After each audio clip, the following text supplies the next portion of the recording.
¿Conoces Canal Nou? De muchos años ya, sí la conozco. Claro que sí. Sí, claro. ¿Qué piensas de las últimas noticias de Canal Nou? Pues una vergüenza, la verdad. Pues son unas noticias muy tristes porque creo que no se debería cerrar una cadena autonòmica com la nuestra.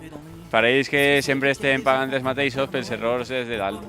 El cierre de Canal Nou ha sido culpar a muchos de lo que han hecho unos pocos. ¿Nos puedes explicar por qué va a cerrar Canal Nou?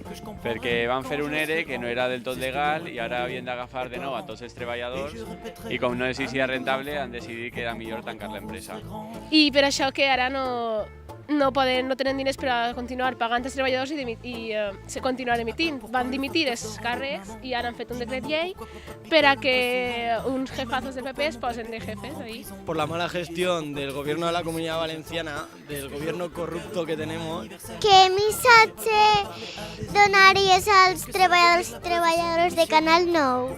Pues que tinguin molta força i sé que estan passant per moments molt durs, però que aguanten ahí, que són els representants de molts de nosaltres.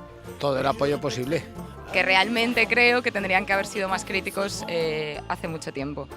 Esto ha tenido un poco de calado social y creo que entre todos vamos a contribuir a que por lo menos se siga respetando el tener una televisión pública. ¿Qué cambiarías de la tele pública?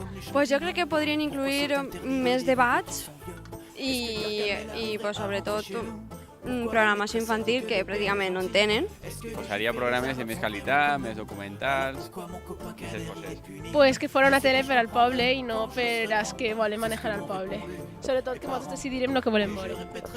Nicolau Tena, des de Benimaclet, per a Magazine TV.